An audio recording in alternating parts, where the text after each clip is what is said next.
Existían entonces los gigantes en la tierra, y también después cuando los hijos de Dios se unieron con las hijas de los hombres y engendraron hijos. Estos son los héroes famosos de antaño. Génesis capítulo 6, versículo 4.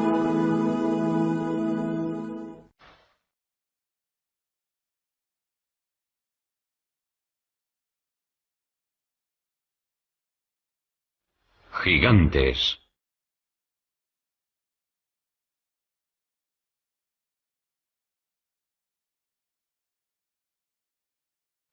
Misterio y mito. Los mayas y los incas creían que en la Tierra existió una raza de gigantes antes del diluvio universal, igual que tantas civilizaciones antiguas. Para algunos eran dioses, otros grabaron sus imágenes en piedra o escribieron historias sobre ellos. Griegos y romanos hablaron de sangre cayendo del cielo sobre Gea, diosa de la tierra, que parió a los titanes, una raza de gigantes.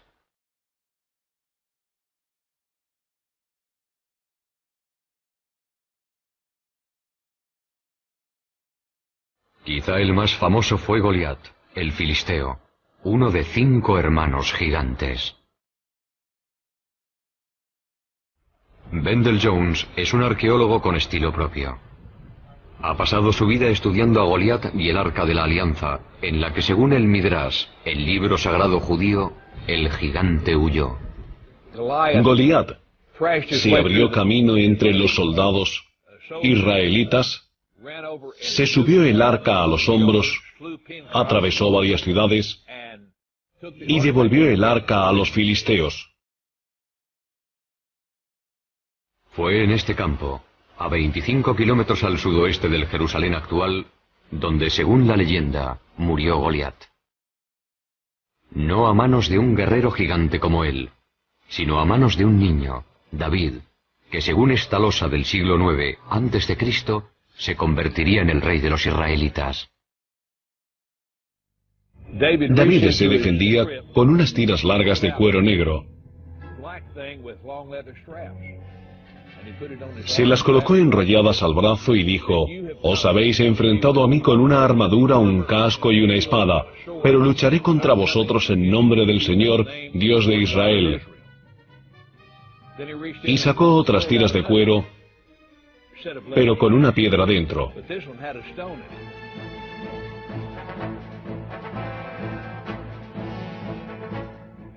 Y con las piedras de su honda, el pastor golpeó a Goliat. Le atontó, pero no le mató. Goliat cayó al suelo. David se acercó y le quitó la espada, la enorme espada con la que había matado a tantos hombres, y con ella le decapitó. A 3 kilómetros del lugar donde tuvo lugar esta pelea, hay un montículo cubierto de hierba. Se supone que es la tumba de Goliat, aunque no se sabe a ciencia cierta, porque no se ha comprobado.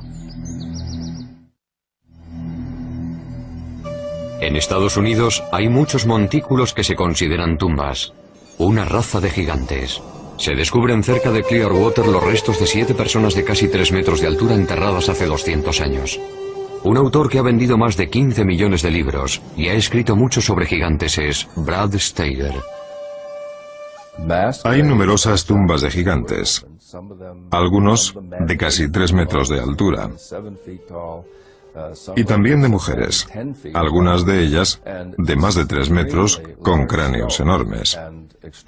Y curiosamente, algunos de estos cráneos tenían cuernos, otros tenían 2 filas de dientes y una serie de lo que hoy se denominan anomalías. Pero tenían unos cráneos gigantescos. Eran seres enormes. Restos de gigantes extintos enterrados bajo láminas de pizarra. Un arqueólogo a quien siempre han fascinado las leyendas sobre gigantes americanos es David Hatcher Childress. En torno a 1850, se excavaron varias tumbas en el medio oeste americano. Y en muchos casos, se encontraron personas de casi 3 metros. En muchos casos tenían 2 filas de dientes y también 6 dedos en las manos y en los pies. Lo que encontraron unos mineros en Bridal Veil Falls, California, se trataba de un muro con jeroglíficos muy complicados. Creían que iba a haber oro detrás del muro. Lo derribaron y descubrieron una mujer con un niño cubiertos de pelo y de polvo. Los mismos restos femeninos momificados se han hallado en Texas y también en Death Valley y en otras zonas de California. Estos viejos recortes de periódico son cuanto queda de estos misteriosos gigantes. Al ganador del premio Newsmaker, el periodista Jim Marsh, le interesa la ciencia especulativa. La arqueología estaba en pleno apogeo. Todos acudían con una pala intentando encontrar algo. Lo interesante del hallazgo de estos cuerpos gigantes momificados y fósiles gigantes y huesos es que no se limitaban a una zona concreta. Aparecían en Grecia, aparecían en Italia, aparecían en Oriente Medio, aparecían en Estados Unidos. Y aunque alguno fuera un fraude o una interpretación errónea, sigue habiendo una inmensa cantidad de pruebas de que se trataba de seres gigantes que habitaban la Tierra.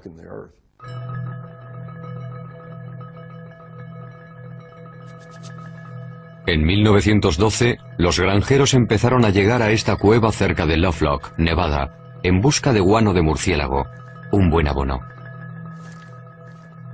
Una vez dentro, se llevaron una sorpresa. Al cavar en los 4 o 5 metros de guano que había en esta cueva, empezaron a descubrir objetos muy curiosos. Había cestas con cebos para patos e instrumentos de caza y pesca en un lago cercano.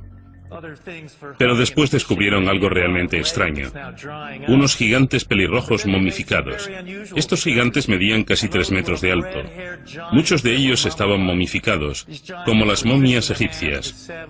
Tenían el pelo rojo y largo, hasta los hombros. Los granjeros estaban asombrados.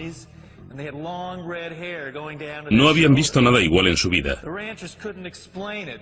Pero los indios Paiute, que vivían en la zona, sí lo sabían. De hecho, en 1883, Sarah Uyenemuka, una princesa Paiute, había escrito un libro llamado Vivir entre Paiutes.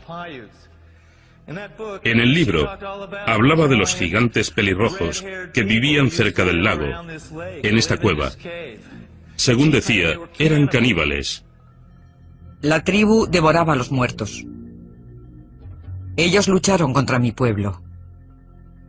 Mi pueblo recogió madera para tapar la entrada de la cueva. Después mi pueblo prendió fuego y les dijo: si no os rendís, moriréis. Pero no respondieron. Uno de los grandes misterios del oeste es, ¿qué fue de estos gigantes? De esta cueva se extrajeron casi 60 esqueletos. Hoy han desaparecido. ¿Puede tratarse de un encubrimiento arqueológico relacionado con los gigantes? Quizás solo se trate de una leyenda rural. O tal como se hace con los huesos de búfalo, pueden haberlos quemado para usarlos como abono. Sea cual sea la explicación, los restos de los gigantes han desaparecido. Pero a la vez, hay pruebas de su existencia por todo el mundo.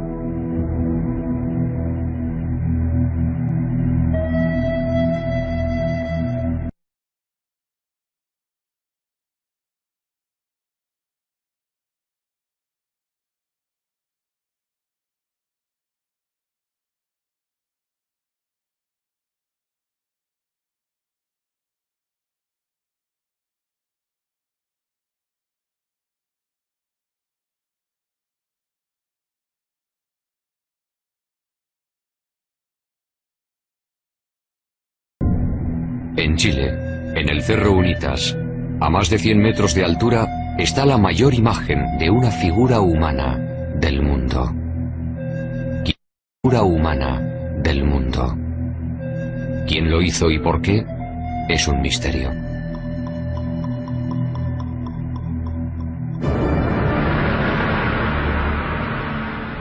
Al otro lado del mundo, en el Reino Unido, otras figuras gigantes miran al cielo.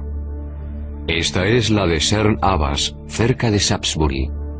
Grabada en piedra caliza, no se sabe en qué época, puede representar a Hércules, el héroe mitológico. A 240 kilómetros de allí está el hombre de Wilmington, con sus 90 metros de longitud. Emerge sobre la campiña inglesa como un dios gigante de otra era. En Gran Bretaña hay representaciones muy variadas relacionadas con los gigantes. Una autoridad sobre el folclore inglés y los gigantes de Gran Bretaña es Jennifer Westwood. En sus orígenes, Gran Bretaña estuvo habitada por gigantes. En aquellos tiempos se llamaba Albión. Y tras la caída de Troya, un héroe llamado Bruto vino con todos sus hombres y decidió conquistar Albión. Batallaron con aquellos gigantes salvajes y mataron a casi todos. Pero había uno, llamado Gog Magog, al que dejaron con vida, que medía 4 metros y luchó contra el duque de Cornualles, llamado Corineo. Fue una pelea con muchas alternativas. Gog Magog le rompió las costillas a Corineo, y este se indignó tanto que cogió al gigante de 4 metros y lo tiró por un acantilado. El gigante quedó destrozado contra las rocas, y su sangre las tiñó de rojo.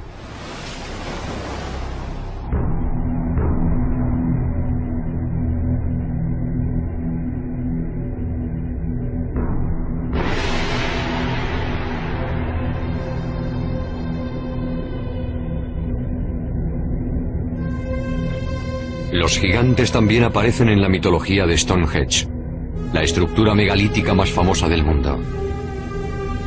Estas inmensas piedras, la mayor de ellas de 10 metros de altura y 50 toneladas de peso, se erigieron hace miles de años. Los primeros británicos llamaban al círculo el baile de los gigantes, sus supuestos autores. ¿Quién construyó Stonehenge y cómo sigue siendo un misterio? Quizá la respuesta solo se encuentre en las leyendas.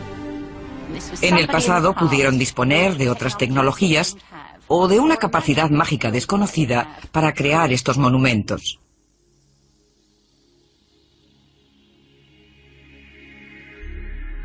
Gilgal Rephaim, con su forma de espiral, está en los altos del Golán, a 80 kilómetros de Damasco.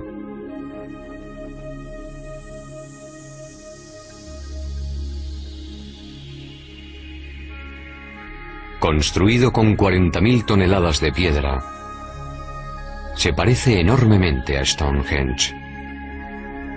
A ambos se les atribuyen 5.000 años de antigüedad y tienen rocas megalíticas similares. Como Stonehenge, Gilgal se asocia con gigantes, si bien, en este caso, existen fragmentos bíblicos que apoyan esta teoría.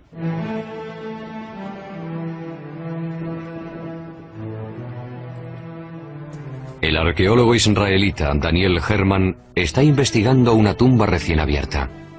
Evidentemente, esta es la tumba de un hombre muy poderoso. Se ve por el tamaño de las piedras. Construirlo debió representar un esfuerzo enorme y prolongado.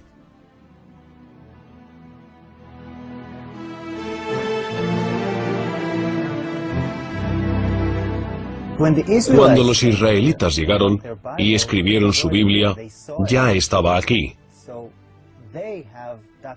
Y registraron este lugar, según ellos, gobernado por Og, rey de Basán. A Og lo describe así el libro del Deuteronomio. Pues Og, rey de Basán, era el único que de la raza de los Rephaim quedaba. Rephaim significa gigante en hebreo.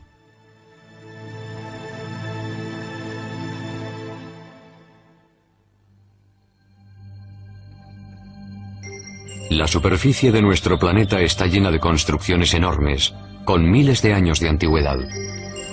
Están en los desiertos, en las llanuras, bajo los océanos, en las montañas como las de Sudamérica.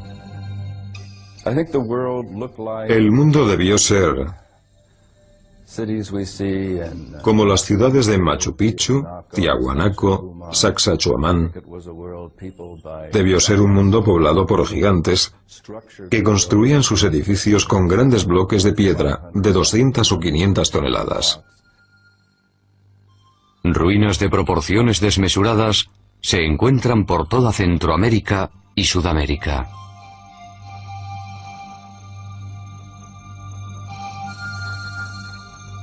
Hasta un escéptico puede plantearse quién ha construido estas enormidades, si no una raza de gigantes.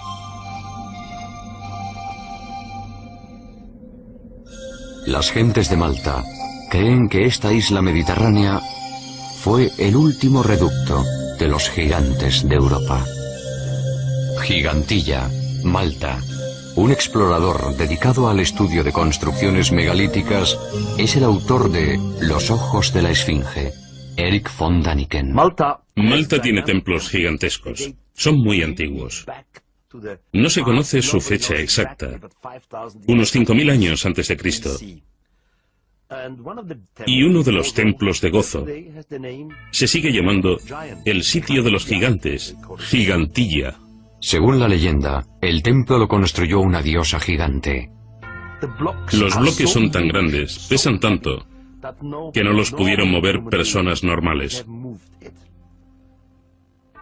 En Bolivia, a solo 30 kilómetros del lago Titicaca, hay unas enormes plataformas de piedra. La mayor mide 29 metros de largo. Se calcula que pesa 900 toneladas. Está situada a 4.100 metros de altura, en los Andes, sin árboles, madera, nada.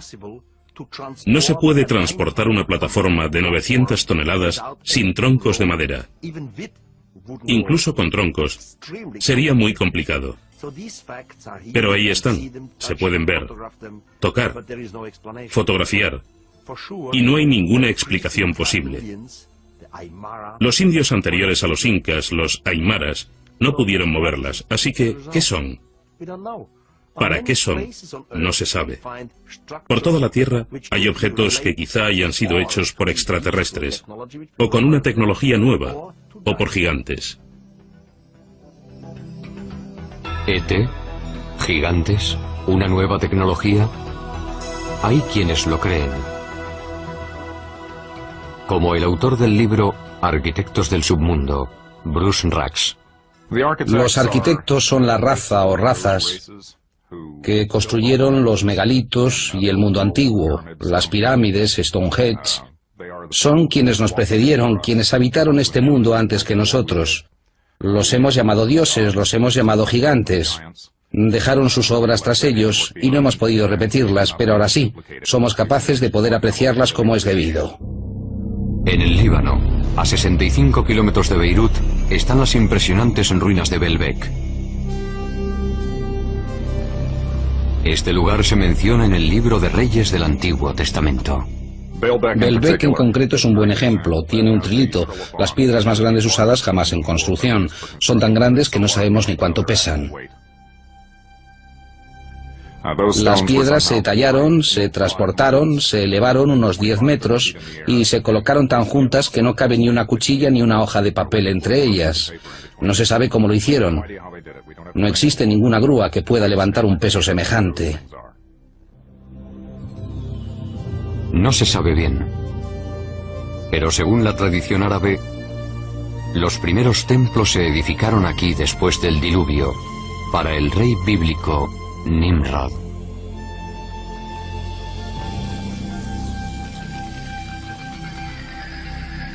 ¿Pero qué significa la palabra gigante? ¿Son monstruos sanguinarios como el cíclope de la Odisea de Homero? ¿O los ogros gruñones de los cuentos infantiles?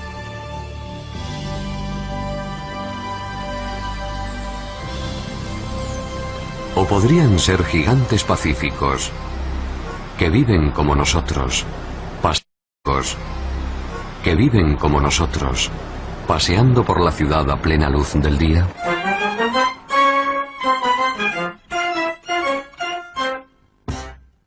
Hay dos tipos de personas que pueden considerarse gigantes. Hay gigantes genéticamente programados para ser altos, personas normales cuyos genes les llevan a ser muy altos.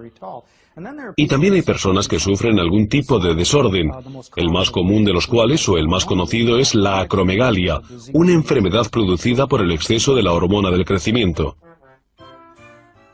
Una acromegalia tiene muchos efectos sobre el cuerpo. No solo genera personas excesivamente altas, también origina problemas potenciales en el esqueleto y en otros órganos internos.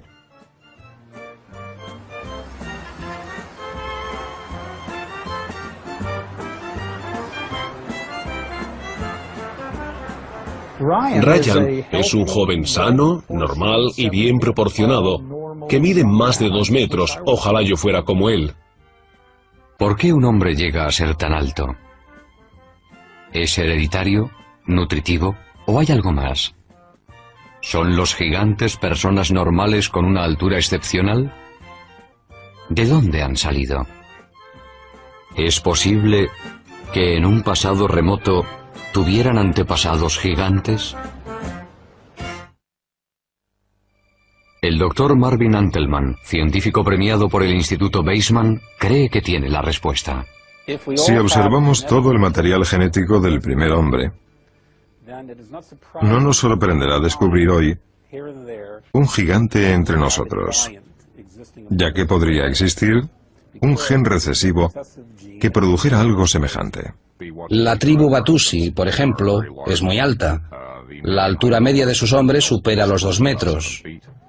Son altísimos. La Biblia menciona a personas aún más altas, en tiempos muy remotos. El rabino Isaac Marmorstein, del Centro de Estudios Hebreos de Vancouver, Canadá.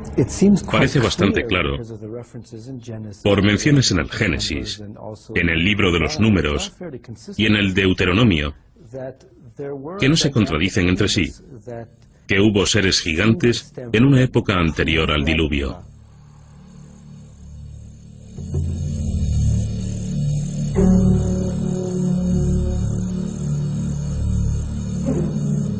¿Es posible que las condiciones medioambientales del pasado potenciaran el desarrollo de gigantes? Por restos fosilizados, sabemos que algunas especies, como los dinosaurios, eran mucho más grandes que las actuales. Un defensor de esta polémica y arriesgada teoría es el Dr. Carl Bo. Una expresión genética óptima implica que el mejor ADN del organismo se expresa gracias a las condiciones atmosféricas favorables. Según demuestran los fósiles, árboles como la secuoya gigante californiana eran antes mucho más grandes. Según una teoría, las condiciones medioambientales del pasado favorecían el gigantismo.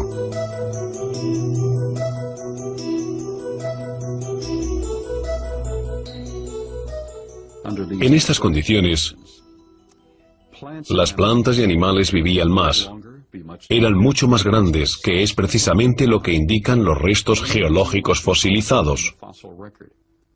Plantas mucho mayores, formas de vida mucho mayores, animales que miden hoy 3 metros, medían 5 o 6 metros. Por ejemplo, un insecto como la libélula. Hoy las alas de la libélula miden unos 12 centímetros. Las de la Meganeropsis, su antepasado según restos fósiles, medían casi 2 metros. En el pasado todo era más grande. Yo creo que en mejores condiciones atmosféricas, las personas no solo vivían más, sino que eran mucho más altas. Los gigantes y dinosaurios no podrían ser hoy como en el pasado, porque las condiciones atmosféricas no lo permiten. Antes del diluvio, teníamos una capa de ozono mayor. Con el diluvio se redujo a la séptima parte de lo que había sido. Por tanto, la vida terrestre actual no tiene la misma esperanza de vida que tenía entonces. Una capa de ozono más fina implica una menor protección frente a la radiación iónica del espacio y en especial para las plantas y para los animales. Mi interés por las condiciones primitivas de la Tierra, después de 35 años de investigación de esos parámetros, me ha llevado a reconstruir el contexto. Para ello, nuestros ingenieros han recreado una biosfera en la que se duplica la presión atmosférica, se incrementa la energía electromagnética y el nivel de oxígeno, pero no el nivel de toxicidad porque no hay radiación ultravioleta. Nuestros experimentos han sido realmente gratificantes.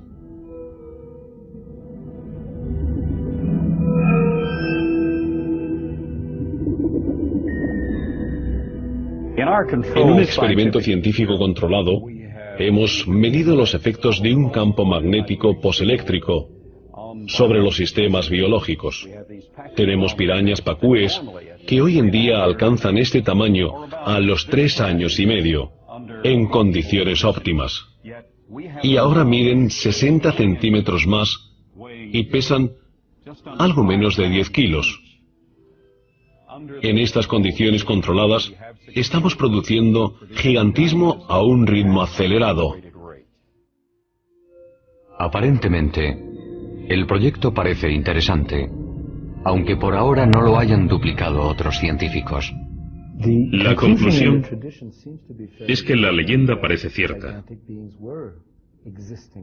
que existieron seres gigantes en el pasado, y que con el avance de la historia humana, o debido a cambios fisiológicos, mentales o espirituales, los seres supervivientes son más pequeños por su carga genética. Pero la posibilidad de que existieran otras subespecies humanas parece establecerse claramente en la Biblia. En el libro de los Números se dice que Moisés, tras vagar por el desierto con su pueblo, envió a sus hombres a buscar un lugar de asentamiento. Estos llegaron a Hebrón. Al volver le dijeron: allí vimos ciertos monstruos hijos de raza de gigantes que en comparación con ellos parecíamos como langostas.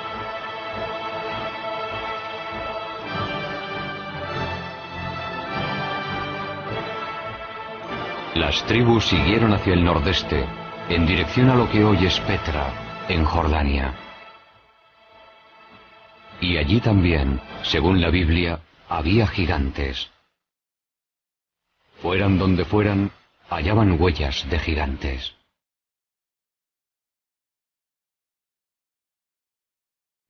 Según las Escrituras, en el pasado hubo gigantes en la tierra.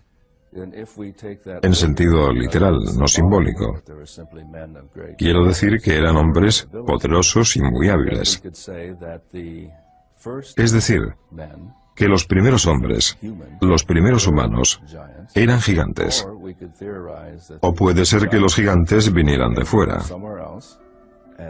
Que la tierra fuera como una colonia. Este concepto es sorprendente. Pero un pueblo más antiguo que los israelitas pensaba lo mismo. Escribieron que los gigantes eran seres celestiales, no terrestres, que venían de otro planeta.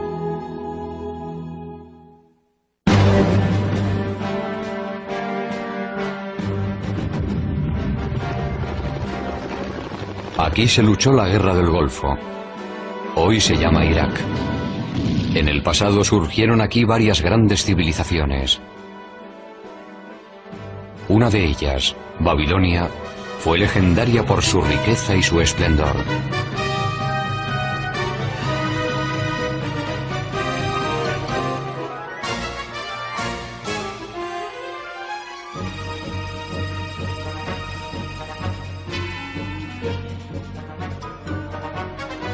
Pero antes de Babilonia, Tanto como 6000 años antes, surgió otra civilización notable. Eran los sumerios, que poseían una civilización enormemente avanzada. Fueron los precursores de numerosos logros posteriores. Enormemente avanzada. Fueron los precursores de numerosos logros posteriores. Tuvieron el primer congreso bicameral, la primera escritura, las primeras escuelas. Bueno, la lista es interminable. Y nos preguntamos, ¿de dónde salió todo aquello?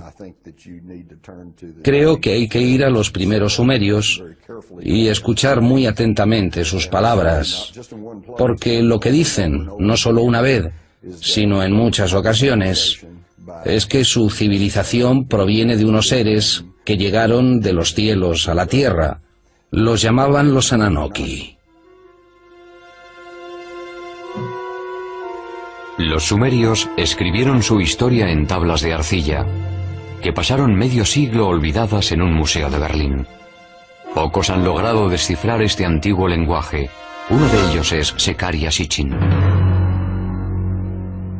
El legado textual y pictórico recibido de los sumerios hace 6000 años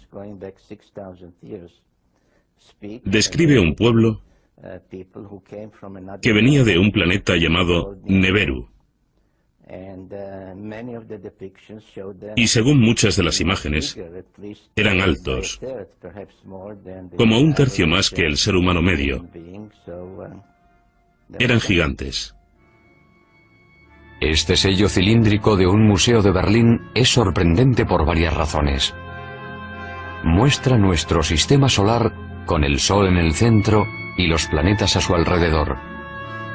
Un hecho que se descubrió en Europa hace solo 300 años.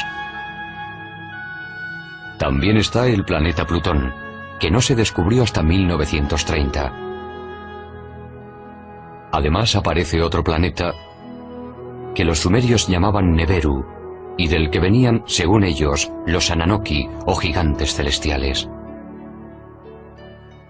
Si miramos las tres figuras que aparecen aquí, parecen del mismo tamaño. Pero teniendo en cuenta que este es un dios y que está sentado,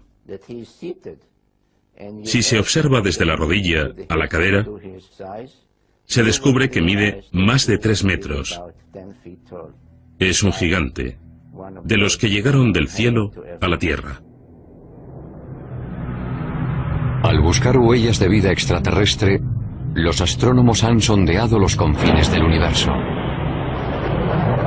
Quizá deberían haber buscado más cerca de casa. Porque en nuestro sistema solar se ha detectado una misteriosa estrella cerca de donde los sumerios situaban a Neberu, planeta de los Ananoki. Para los creyentes es la prueba concluyente de que los gigantes celestiales existen.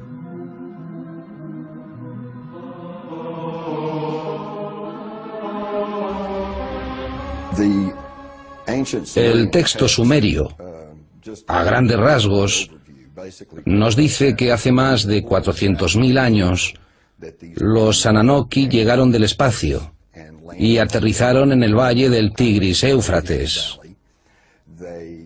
Empezaron a montar una colonia llamada Edén. Según el Génesis, en Edén o Edén, Adán fue creado a partir del polvo y Eva de una de sus costillas. Pero hay una versión tecnológica sobre el origen de la vida. Al necesitar mano de obra, la evolución dio un salto y recurrió a la ingeniería genética. Mezclaron el esperma de un Ananoki con óvulos de un humanoide primitivo, de uno de los hombres prehistóricos, cuyos restos están apareciendo en África, la famosa Lucy, y produjeron un híbrido que se convirtió en Cromañón, el hombre moderno. Según la leyenda, cuando los Ananoki volvieron miles de años después para ver cómo iba su artesanía genética, las hembras humanas les parecieron muy atractivas. Comienza en la Biblia, donde se ve desde su inicio, con Moisés, que cuando los hijos de los dioses vieron a las hijas del hombre, las desposaron. De sus úteros nacieron gigantes. Tan destructivos eran los titanes que los padres Ananoki decidieron aniquilarlos. El libro apócrifo de Baruch nos dice incluso cuántos gigantes murieron. Según el libro de Baruch, el Señor creó el diluvio. Destruyó toda la vida de la tierra, incluidos los 409.000 gigantes.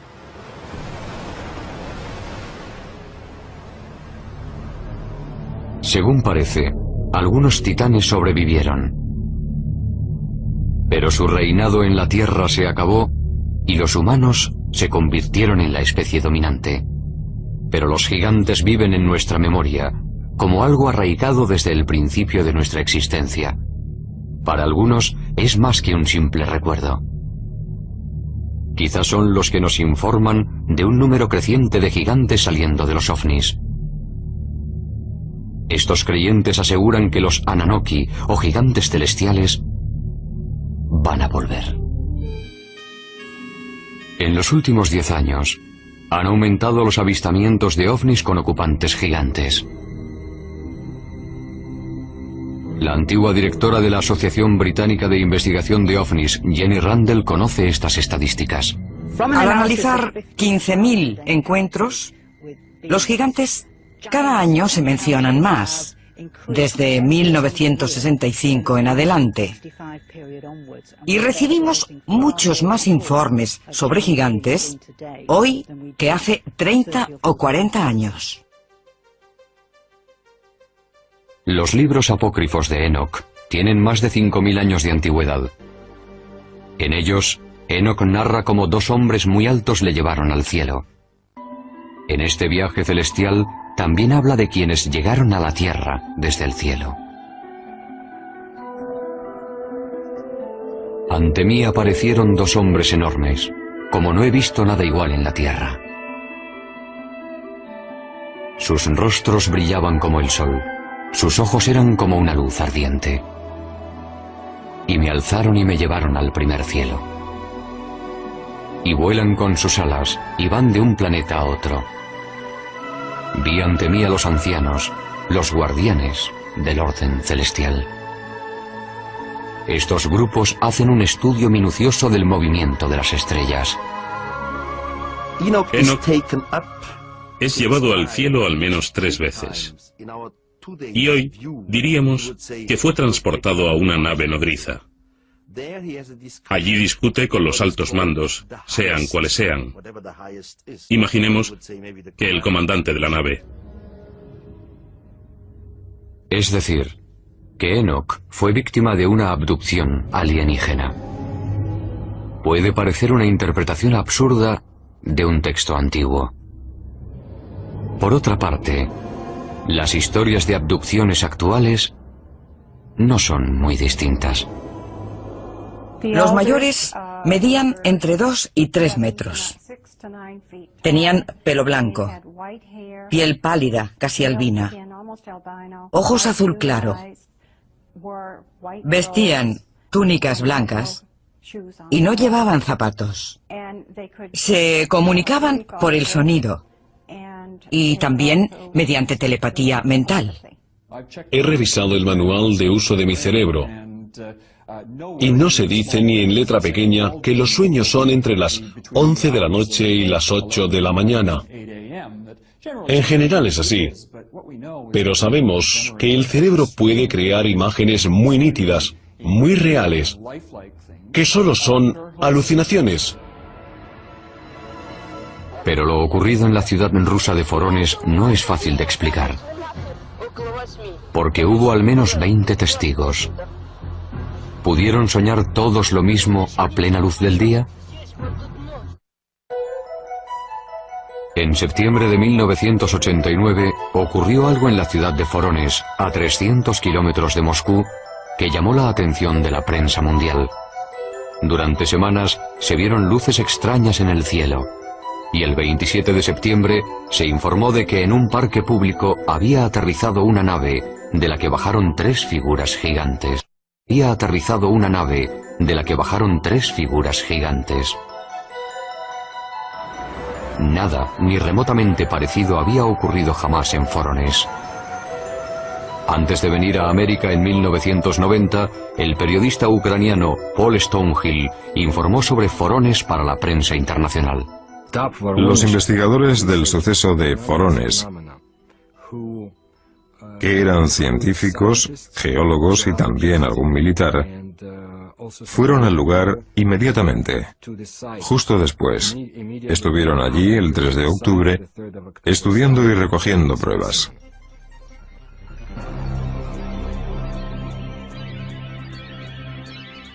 El encuentro causó sensación en la televisión nacional y en la prensa internacional.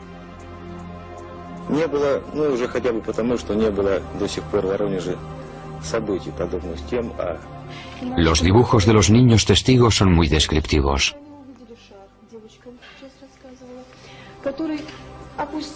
Llamó la atención de la prensa mundial porque lo confirmó TASS, la agencia de prensa soviética, que hasta entonces no daba credibilidad a estos asuntos.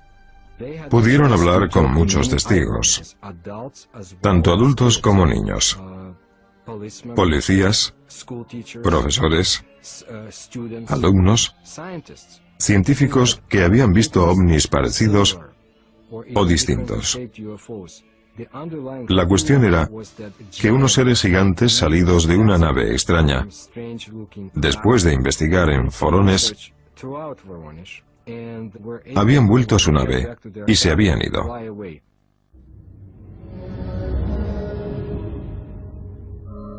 Esta vez teníamos un gran número de personas. Todos coincidían al describir la apariencia de estos gigantes, así que no se trataba de creer o no creer a un testigo. Era imposible no creerlos porque había muchos de ellos hablando de lo mismo. Yo estaba en el Parque del Sur, cerca de la carretera, y vi un objeto volador a una altura de entre 200 y 250 metros. Se quedó a la misma altura, sin moverse horizontalmente. Eso me interesó mucho, porque no podía ser un globo meteorológico. Hubo un chirrido, como una perforadora en plena tarea, quizá haciendo un agujero en el suelo. Las criaturas salieron de la nave. No parecían personas normales, eran mucho más altos. Tenían hombros, pero no vi la cabeza. Era enorme, muy grande, más que nosotros. Parecía muy fuerte. En 1989, Sergei Makarov fue uno de los colegiales que estaba en el parque de Vorónezh. Recuerdo un grupo muy grande de personas, todos asustados, todos pálidos. Yo estaba asombrado. Denis Mursenko era otro niño que estaba en el parque aquel día de septiembre de 1989. Vi unas huellas y un hombre muy raro. Parecía normal, pero era muy alto. Poco después, desapareció. Yo supe que el ovni y los gigantes existían, porque los vi. Pero ahora, al recordarlo, me parece como un cuento de niños.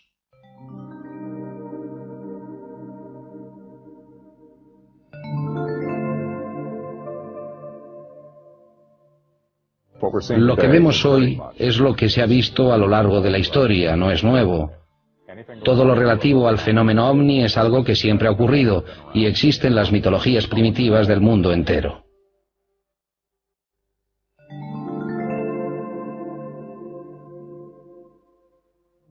Están las leyendas. Y también existen pinturas rupestres de seres gigantes y pisadas. Yo creo que existió algo en el pasado, y este algo era mucho mayor que los humanos. ¿Eran realmente nuestros padres? Eran los patriarcas que nos precedieron, mencionados en las leyendas, los gigantes del Olimpo, nuestros antepasados.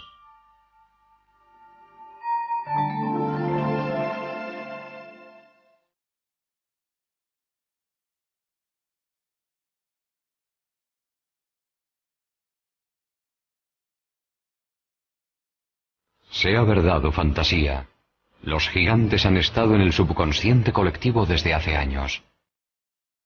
¿Pero hubo una raza de gigantes en la Tierra? Los textos antiguos y las pruebas lo sugieren. ¿Y es posible que los genes recesivos de quienes miden más de 2 metros hoy estén conectados con una raza de gigantes? Casos como el de los gigantes de Forones hacen pensar si van a volver los gigantes divinos de los sumerios.